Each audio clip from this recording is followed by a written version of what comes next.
Hello. Hello. आज clear है आवाज?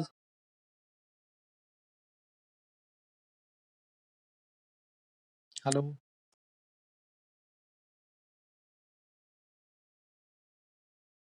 हाँ जी, good evening to all. Okay,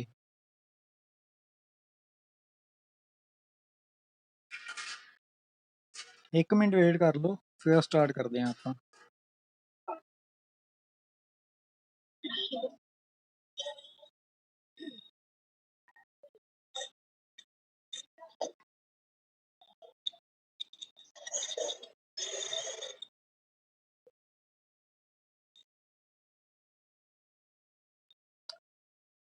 good evening to all. Okay, ਕਰਦੇ ਹਾਂ ਸਟਾਰਟ ਫਿਰ। ਮਾਈਕ ਇੱਕ ਵਾਰੀ ਸਭ ਦੇ ਮਿਊਟ ਹੋਣ ਲੱਗਿਆ।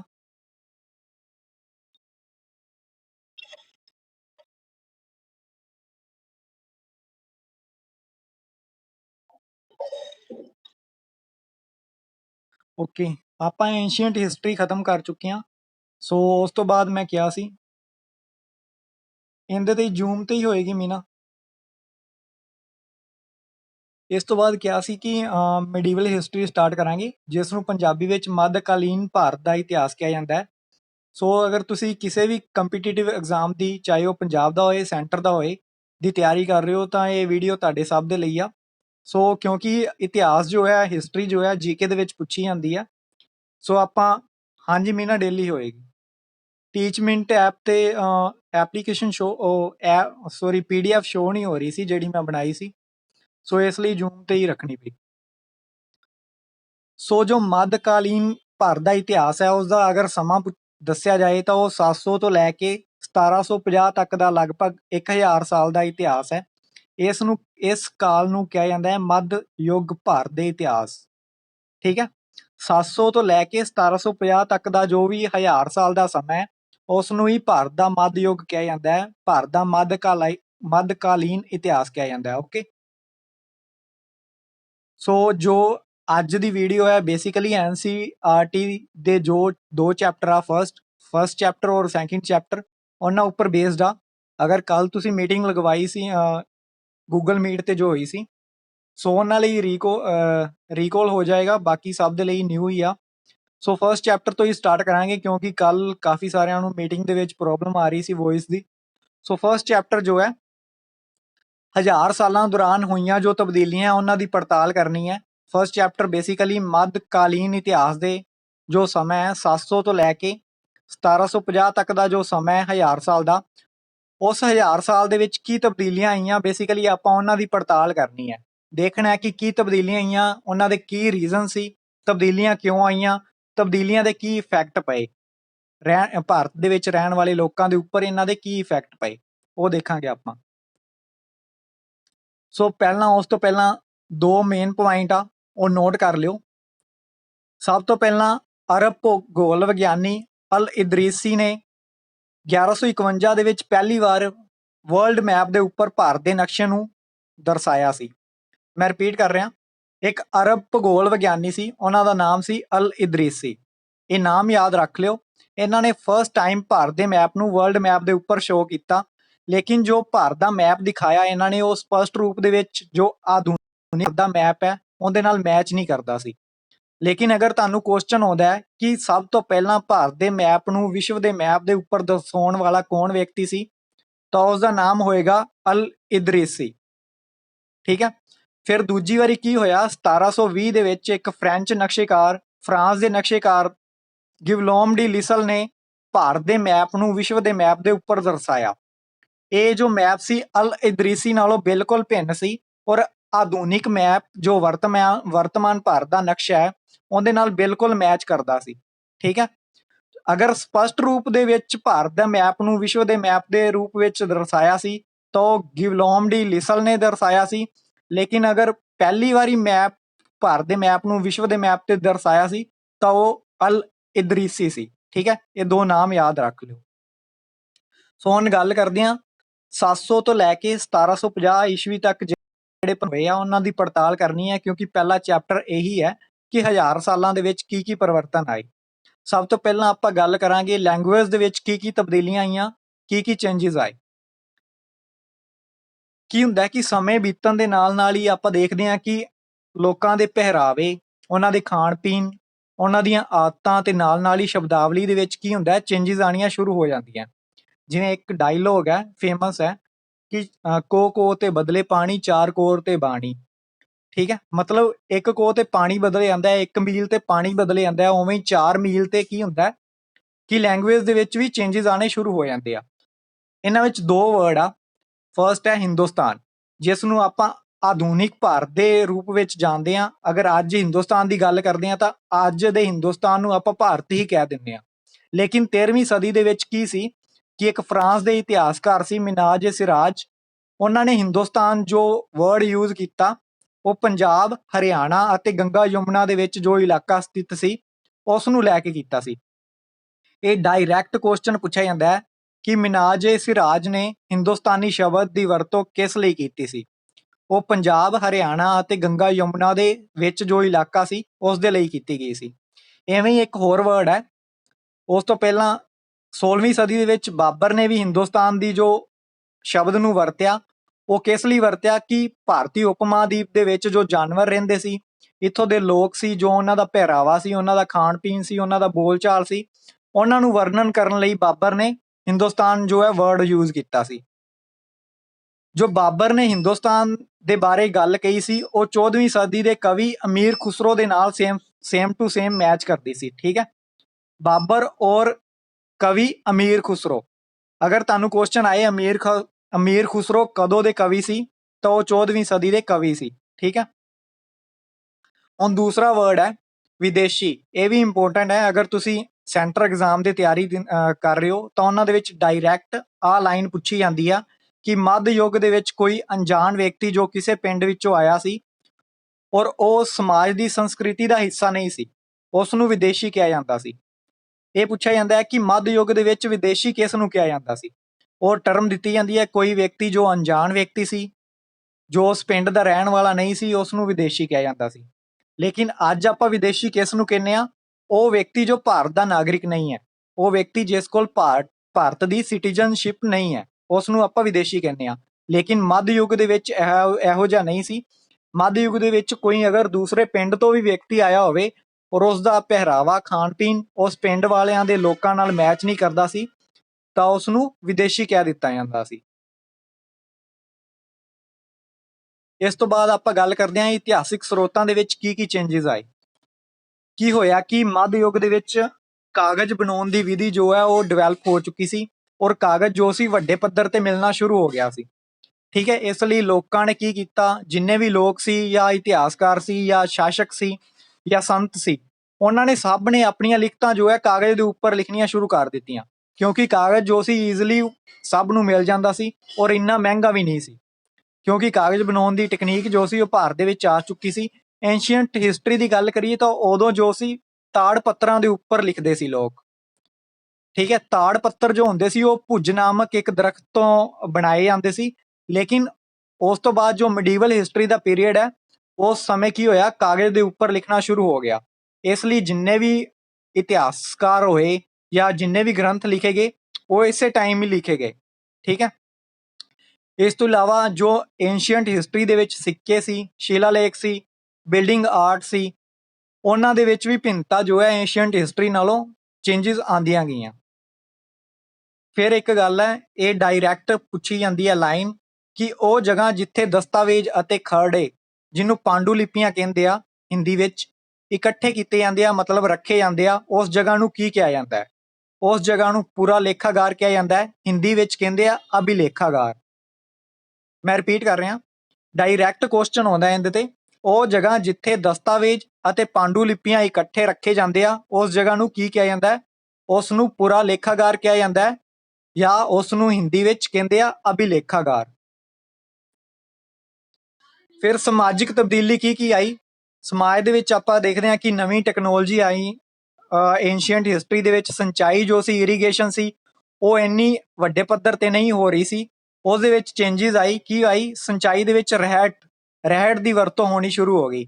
ਰਹਿਟ ਉਹ ਚੀਜ਼ ਹੁੰਦੀ ਹੈ ਬਲਦ ਦੇ ਨਾਲ ਸਿੰਚਾਈ ਕੀਤੀ ਜਾਂਦੀ ਹੈ। ਠੀਕ ਹੈ। ਫਿਰ ਬੁਣਾਈ ਲਈ ਚਰਖੇ ਦੀ ਵਰਤੋਂ ਹੋਣੀ ਸ਼ੁਰੂ ਹੋ ਗਈ, ਔਰ ਯੁੱਧ ਦੇ ਵਿੱਚ ਅਗਨੀ ਹਥਿਆਰਾਂ ਦੀ ਵਰਤੋਂ ਹੋਣੀ ਸ਼ੁਰੂ ਹੋ ਗਈ। ਅਗਰ ਇਹ ਪੁੱਛਿਆ ਜਾਏ ਕਿ ਯੁੱਧ ਦੇ ਵਿੱਚ ਅਗਨੀ ਹਥਿਆਰਾਂ ਦੀ ਵਰਤੋਂ ਕਦੋਂ ਸ਼ੁਰੂ ਹੋਈ, ਤਾਂ ਉਹ ਮਿਡੀਵਲ ਹਿਸਟਰੀ ਦੇ ਕਾਲ ਦੇ ਵਿੱਚ ਸ਼ੁਰੂ ਹੋਈ।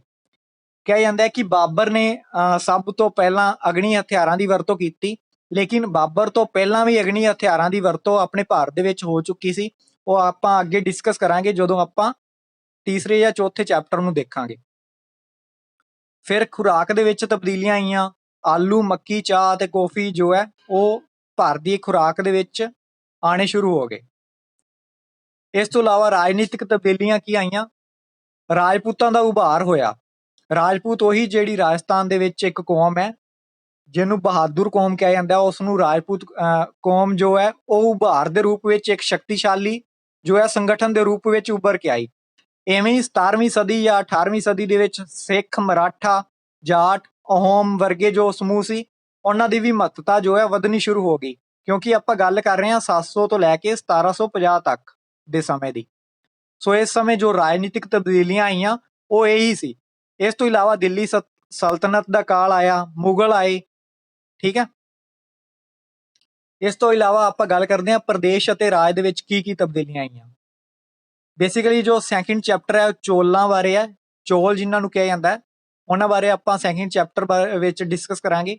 ਚੋਲ ਆਏ, ਦਿੱਲੀ ਸਲਤਨਤ ਦੇ ਵਿੱਚ ਖਿਲਜੀ, ਤੁਗਲਕ ਵੰਸ਼, ਉਸ ਤੋਂ ਇਲਾਵਾ ਮੁਗਲ ਵੰਸ਼ ਆਇਆ ਜਿਨ੍ਹਾਂ ਨੇ ਭਾਰਤ ਦੇ ਵਿੱਚ ਵਿਸ਼ਾਲ ਸਾਮਰਾਜ ਜੋ ਹੈ ਕਾਇਮ ਕੀਤਾ, ਠੀਕ ਹੈ। ਇਸ ਤੋਂ ਇਲਾਵਾ ਜੋ ਕੁਝ ਖੇਤਰੀ ਰਾਜਾਂ ਦਾ ਉਭਾਰ ਹੋਇਆ ਉਹ ਸਿੱਖ ਸੀ, ਮਰਾਠਾ ਸੀ, ਰਾਜਪੂਤ ਸੀ, ਉਹ ਖੇਤਰੀ ਰਾਜੇ ਸੀ।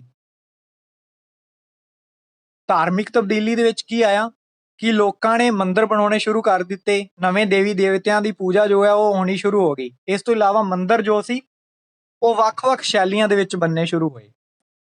ਜੇਕਰ ਆਪਾਂ ਉੱਤਰ ਭਾਰਤ ਦੀ ਗੱਲ ਕਰੀਏ ਤਾਂ ਉੱਤਰ ਭਾਰਤ ਦੇ ਵਿੱਚ ਨਾਗਰਾ ਸ਼ੈਲੀ ਨਾਲ ਮੰਦਿਰ ਬਣ ਰਹੇ ਸੀ, ਔਰ ਦੱਖਣ ਭਾਰਤ ਦੀ ਗੱਲ ਕਰੀਏ, ਸਾਊਥ ਇੰਡੀਆ ਦੀ ਗੱਲ ਕਰੀਏ ਤਾਂ ਉੱਤਰ ਸ਼ੈਲੀ ਨਾਲ ਮੰਦਿਰ ਬਣ ਰਹੇ ਸੀ, ਠੀਕ ਹੈ। ਇਸ ਤੋਂ ਇਲਾਵਾ ਭਾਰਤ ਦੇ ਵਿੱਚ ਇਸਲਾਮ ਧਰਮ ਦਾ ਜੋ ਹੈ ਪ੍ਰਵੇਸ਼ ਹੋ ਗਿਆ, ਕਿਉਂਕਿ ਅਰਬ ਤੋਂ ਜੋ ਹੈ ਬਹੁਤ ਸਾਰੇ ਮੁਸਲਿਮ ਜੋ ਸੀ ਉਹ ਭਾਰਤ ਦੇ ਵਿੱਚ ਆਉਣੇ ਸ਼ੁਰੂ ਹੋ ਗਏ ਸੀ। ਇਸ ਤੋਂ ਇਲਾਵਾ ਦਿੱਲੀ ਸਲਤਨਤ ਵਾਲੇ ਜਿੰਨੇ ਵੀ ਸੀ ਉਹ ਵੀ ਰਾਜੇ ਜੋ ਸੀ ਇਸਲਾਮ ਧਰਮ ਦੇ ਪੈਰਵੀ ਸੀ।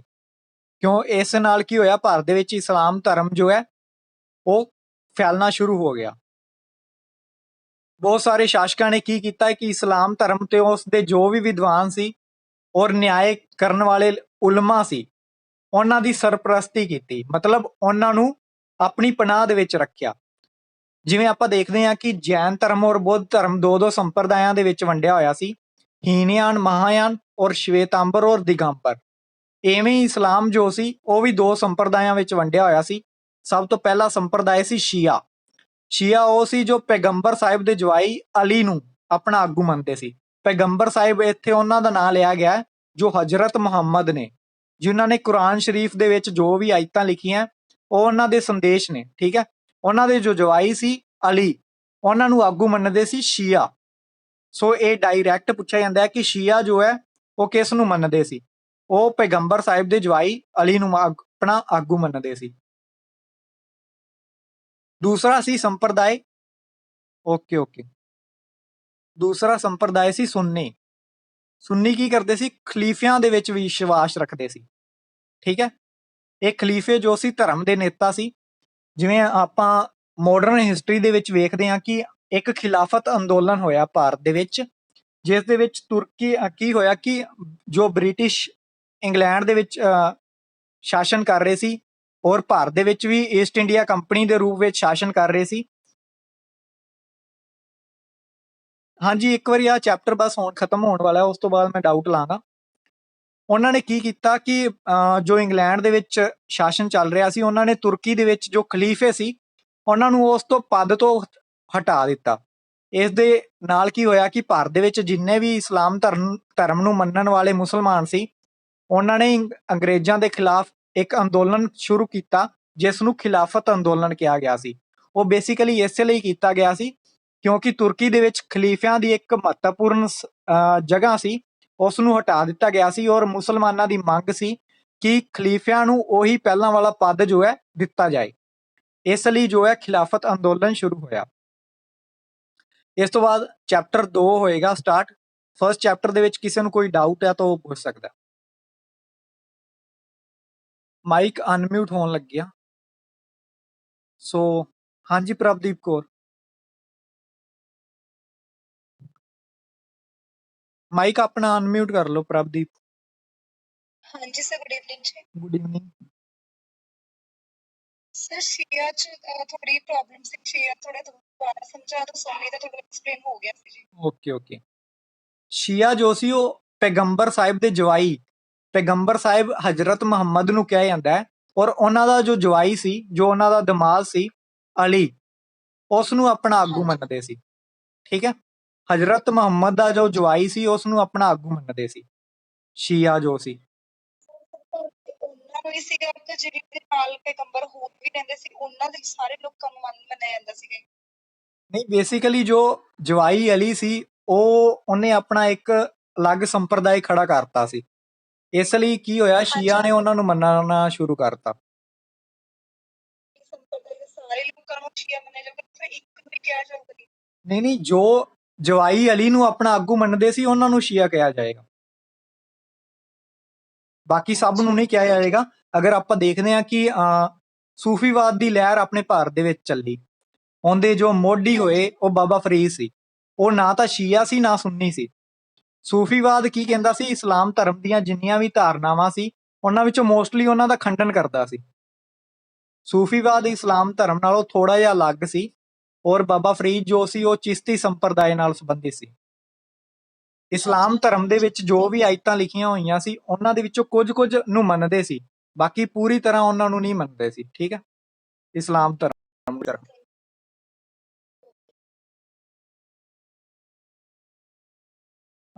ਕੀ ਕਹਿ ਰਹੇ ਹੋ ਮੰਜੂ? ਸਬਜ਼ੀਆਂ ਦੀ ਉਪਜ ਕਿਹੜੀ ਜਗ੍ਹਾ ਤੋਂ ਹੋਣੀ ਸਟਾਰਟ ਹੋਈ? ਐਂਸ਼ੀਅੰਟ ਹਿਸਟਰੀ ਦੇ ਵਿੱਚ ਆਪਾਂ ਇਹ ਗੱਲ ਕੀਤੀ ਹੈ ਫਸਲਾਂ ਦੀ ਉਪਜ ਬਾਰੇ। ਹੜੱਪਾ ਸਭਿਅਤਾ, ਮਿਸਰ ਘਾਟੀ ਦੀ ਨੀਲ ਸਭਿਅਤਾ, ਉੱਥੋਂ ਹੀ ਸਟਾਰਟਿੰਗ ਹੋਈ ਆ। ਮੇਹਰਗੜ੍ਹ ਦੇ ਵਿੱਚ ਸਭ ਤੋਂ ਪਹਿਲਾਂ ਕਪਾਹ ਬੀਜੀ ਗਈ ਸੀ 7000 ਸਾਲ ਪਹਿਲਾਂ।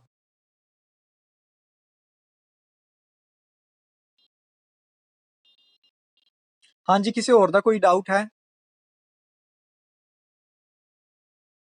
ਜਾਂ ਸੈਕਿੰਡ ਚੈਪਟਰ ਸਟਾਰਟ ਕਰਾਏ ਜਾਏ ਫਿਰ?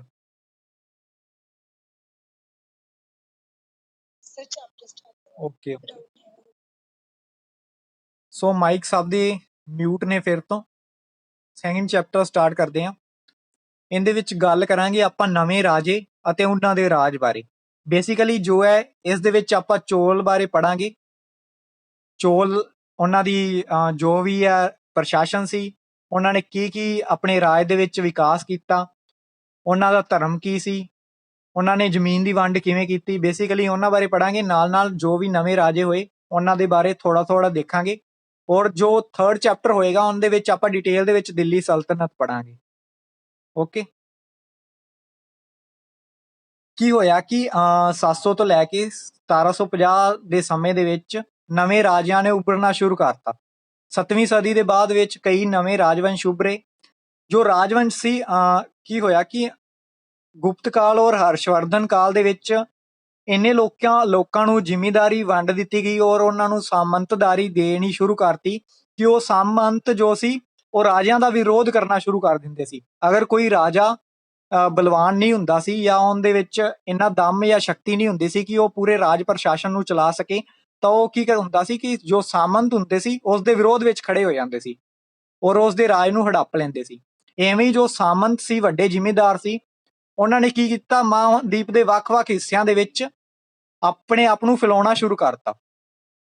ਇਹਦੇ ਨਾਲ ਕੀ ਹੋਇਆ ਕਿ ਪੂਰੇ ਭਾਰਤੀ ਮਹਾਂਦੀਪ ਵਿੱਚ ਅਲੱਗ-ਅਲੱਗ ਜੋ ਸੀ ਸਰਦਾਰ ਔਰ ਉਹਨਾਂ ਦੀਆਂ ਸਰਦਾਰੀਆਂ ਜੋ ਸੀ ਰਾਜਵੰਸ਼ ਦੇ ਕਰਕੇ ਉੱਭਰਨੀਆਂ ਸ਼ੁਰੂ ਹੋ ਗਈਆਂ।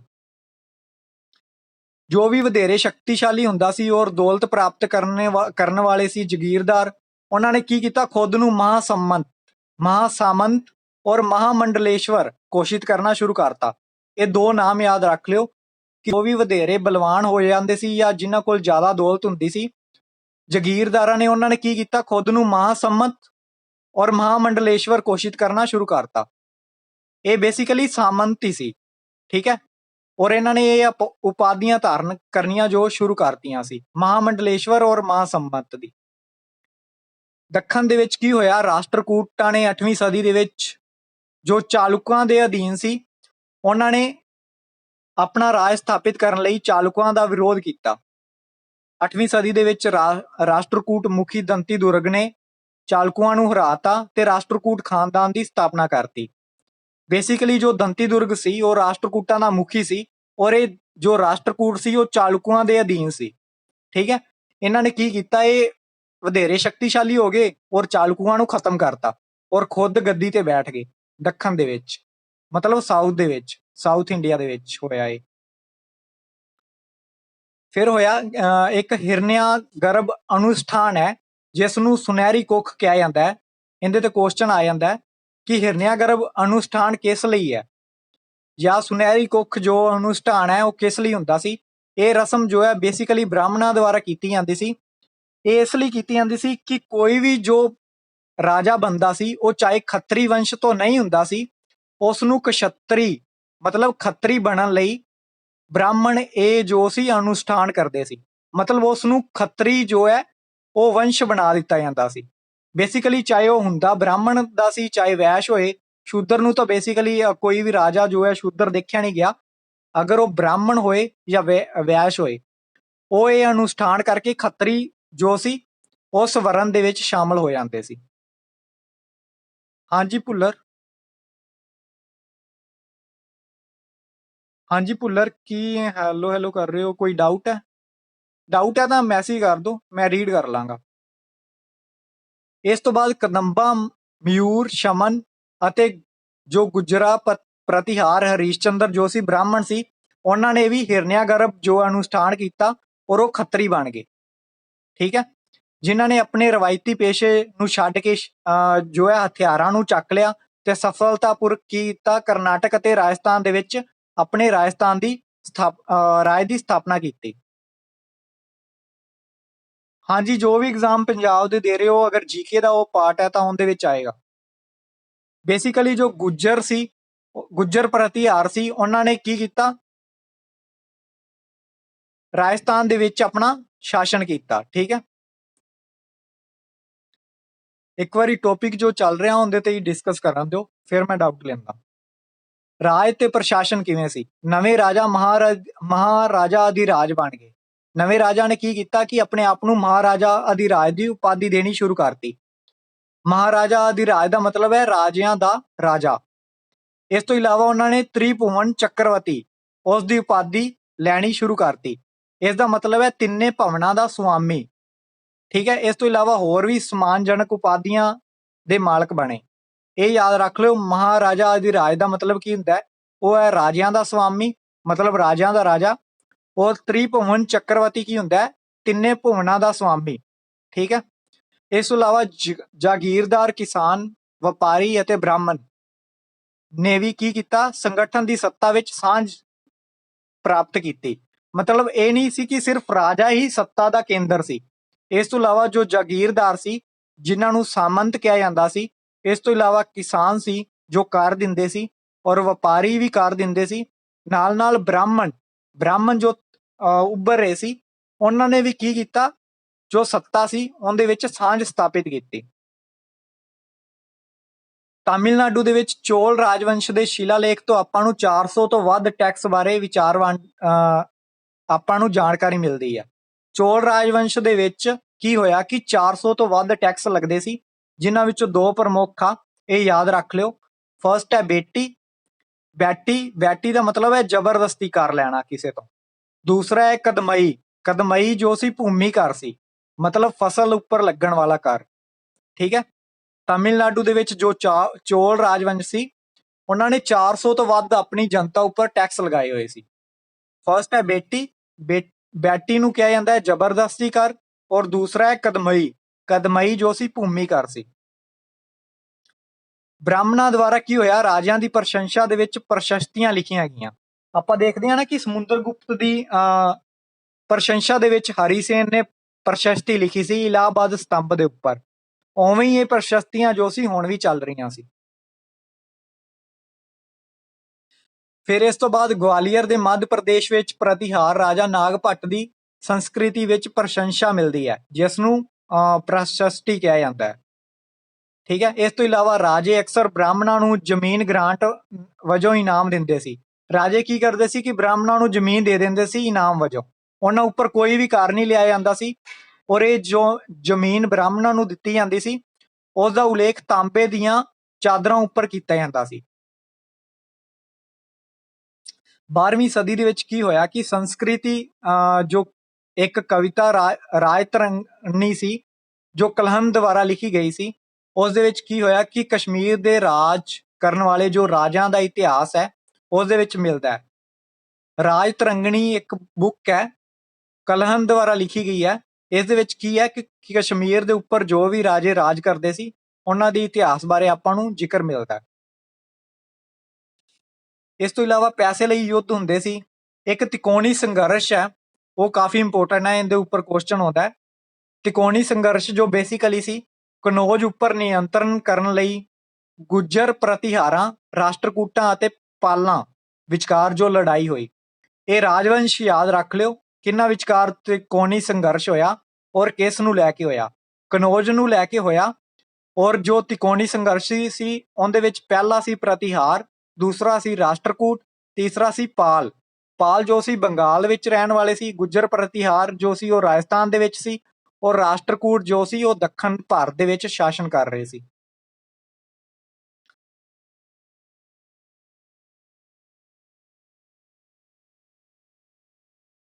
ਇੱਕ ਵਾਰੀ ਦੱਸ ਦੋ ਮੈਂ ਥੋੜਾ ਜਿਹਾ ਤੇਜ਼ ਚੱਲ ਰਿਹਾ ਜਾਂ ਠੀਕ ਹੈ ਸਪੀਡ? ਨਹੀਂ ਸਰ, ਠੀਕ ਹੈ ਸਪੀਡ ਜਾਂ ਜ਼ਿਆਦਾ ਤੇਜ਼ ਹੋ ਰਿਹਾ?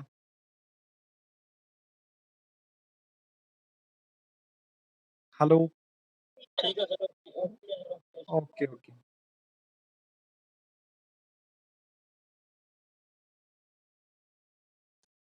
ਇਸ ਤੋਂ ਬਾਅਦ ਕੀ ਹੋਇਆ ਕਿ ਅਫਗਾਨਿਸਤਾਨ ਦੇ ਗਜਨੀ ਦਾ ਰਹਿਣ ਵਾਲਾ ਇੱਕ ਸੁਲਤਾਨ ਆਇਆ, ਮਹਿਮੂਦ ਗਜਨੀ ਉਹਦਾ ਨਾਂ ਸੀ। ਉਹਨੇ ਕੀ ਕੀਤਾ ਕਿ 997 ਤੋਂ ਲੈ ਕੇ 10,030 ਤੱਕ ਮੱਧ ਏਸ਼ੀਆ, ਈਰਾਨ ਅਤੇ ਉਪ ਮਹਾਦੀਪ ਦੇ ਉੱਤਰ ਪੱਛਮ ਦੇ ਹਿੱਸਿਆਂ ਤੇ ਰਾਜ ਕਰ ਲਿਆ। ਅਫਗਾਨਿਸਤਾਨ ਦਾ ਰਹਿਣ ਵਾਲਾ ਸੁਲਤਾਨ ਮਹਿਮੂਦ ਗਜਨਈ, ਉਸਨੇ 997 ਤੋਂ ਲੈ ਕੇ 1030 ਤੱਕ ਮੱਧ ਏਸ਼ੀਆ, ਈਰਾਨ ਔਰ ਭਾਰਤੀ ਉਪ ਮਹਾਦੀਪ ਦੇ ਉੱਤਰ ਪੱਛਮੀ ਇਲਾਕਿਆਂ ਤੇ ਕੀ ਕੀਤਾ, ਆਪਣਾ ਪ੍ਰਭੁਤਾ ਜੋ ਹੈ ਜਮਾ ਲਈ ਸੀ। ਠੀਕ ਹੈ। ਇਸ ਦਾ ਜੋ ਭਾਰਤ ਦੇ ਵਿੱਚ ਜੋ ਹਮਲੇ ਹੋਏ ਉਹਨਾਂ ਦਾ ਸਭ ਤੋਂ ਵੱਧ ਨਿਸ਼ਾਨਾ ਮੰਦਿਰ ਰਹੇ। ਉਹਨਾਂ ਵਿੱਚੋਂ ਗੁਜਰਾਤ ਦਾ ਸੋਮਨਾਥ ਮੰਦਿਰ ਕਾਫੀ ਮਸ਼ਹੂਰ ਹੈ, ਜਿਸ ਦੇ ਉੱਪਰ ਉਹਨੇ ਹਮਲਾ ਕੀਤਾ ਔਰ ਕਾਫੀ ਲੁੱਟ-ਪਾਟ ਕੀਤੀ ਸੀ। ਸੋ ਗੁਜਰਾਤ ਦੇ ਸੋਮਨਾਥ ਮੰਦਿਰ ਉੱਪਰ ਹਮਲਾ ਕਰਨ ਵਾਲਾ ਜੋ ਰਾਜਾ ਸੀ ਉਹ ਸੁਲਤਾਨ ਮਹਿਮੂਦ ਗਜਨੀ ਸੀ, ਅਫਗਾਨਿਸਤਾਨ ਦਾ ਰਹਿਣ ਵਾਲਾ। ਸੁਲਤਾਨ ਮਹਿਮੂਦ ਗਜਨੀ ਨੇ ਕੀ ਕੀਤਾ ਕਿ ਇੱਕ ਅਲਬੇਰੂਨੀ ਨਾਂ ਦੇ ਇਤਿਹਾਸਕਾਰ ਨੂੰ ਆਪਣੇ ਨਾਲ ਰੱਖਿਆ ਔਰ ਉਸ ਨੂੰ ਕੀ ਕਿਹਾ ਕਿ ਉਹ ਜੋ ਵੀ ਉਸ ਦੀਆਂ ਜਿੱਤਾਂ ਨੇ ਔਰ ਜੋ ਵੀ ਉਹ ਮਹਾਦੀਪ ਦੇ ਵਿੱਚ ਦੇਖ ਰਿਹਾ ਹੈ ਉਸ ਦਾ ਲੇਖਾ ਲਿਖੇ। ਇਸ ਦਾ ਨਾਮ ਯਾਦ ਰੱਖ ਲਿਓ, ਅਲਬੇਰੂਨੀ ਹੈ ਔਰ ਇਹ ਸੁਲਤਾਨ ਮਹਿਮੂਦ ਗਜਨਵੀ ਦੇ ਨਾਲ ਸੀ। ਉਸਨੇ ਇੱਕ ਕਿਤਾਬ ਲਿਖੀ, ਉਸ ਦਾ ਨਾਮ ਸੀ ਅਲ ਹਿੰਦ। ਠੀਕ ਹੈ। ਇਸ ਦੇ ਵਿੱਚ ਭਾਰਤੀ ਇਤਿਹਾਸ ਬਾਰੇ ਆਪਾਂ ਨੂੰ ਕਾਫੀ ਸਾਰਾ ਮੈਟਰ ਮਿਲਦਾ ਹੈ ਜਾਣਕਾਰੀ ਲਈ। ਸੋ ਅਲ ਹਿੰਦ ਦਾ ਕਿਤਾਬ ਦਾ ਲੇਖਕ ਕੌਣ ਹੈ? ਅਲਬੇਰੂਨੀ ਹੈ। ਔਰ ਇਹ ਕਿਸ ਸ਼ਾਸਕ ਦੇ ਸਮੇਂ ਭਾਰਤ ਦੇ ਵਿੱਚ ਆਇਆ? ਉਸ ਦਾ ਨਾਂ ਸੀ ਸੁਲਤਾਨ ਮਹਿਮੂਦ ਗਜਨੀ।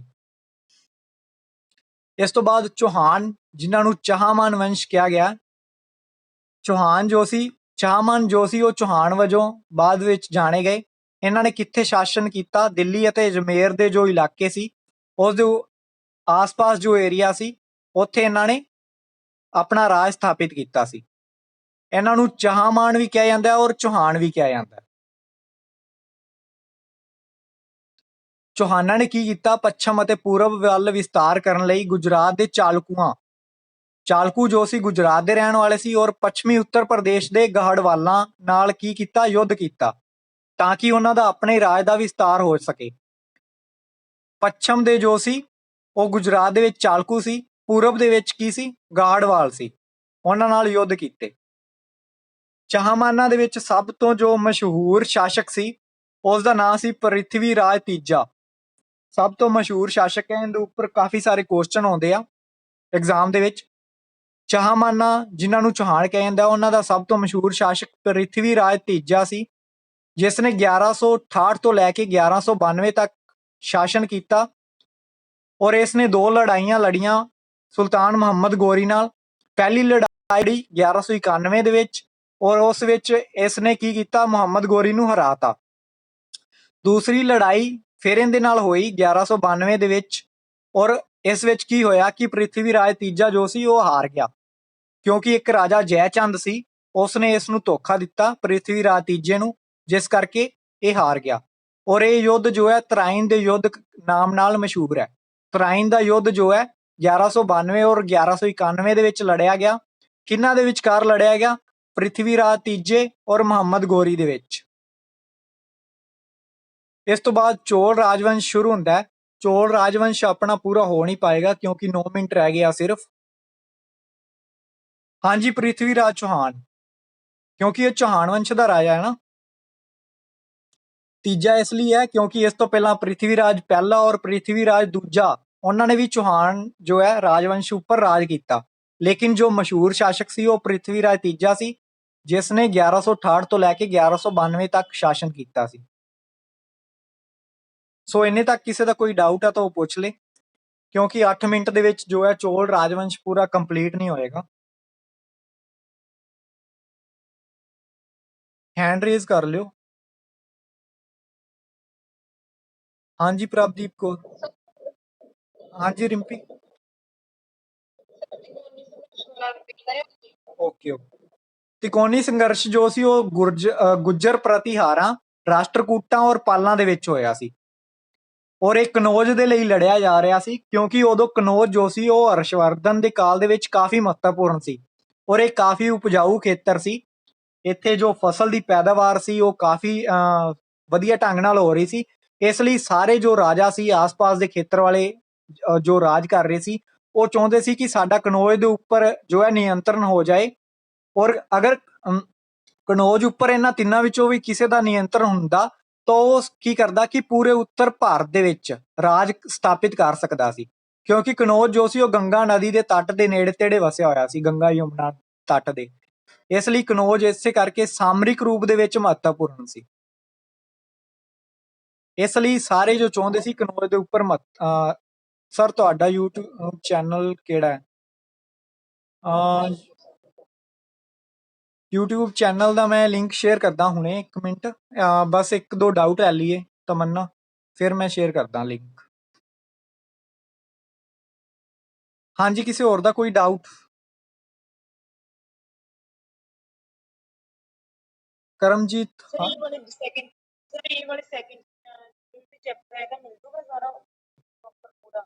ਇਹ ਪੂਰੀ ਵੀਡੀਓ YouTube ਤੇ ਅਪਲੋਡ ਹੋਏਗੀ।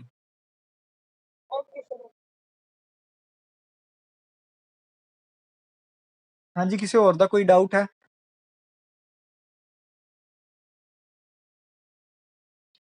ਮੰਜੂ ਕੀ ਕਰ ਰਹੇ ਹੋ ਮੈਸੇਜ? ਬਹੁਤ ਡਾਊਟ ਨੇ, ਕਲਾਸ ਓਵਰ ਹੋ ਜਾਏਗੀ। ਹਾਂਜੀ ਪੁੱਛ ਲਓ, ਕੋਈ ਨਹੀਂ, 6 ਮਿੰਟ ਹੈਗੇ ਆ ਆਪਣੇ ਕੋਲ। ਮੰਜੂ ਪੁੱਛ ਲਓ ਕੀ ਡਾਊਟ ਨੇ।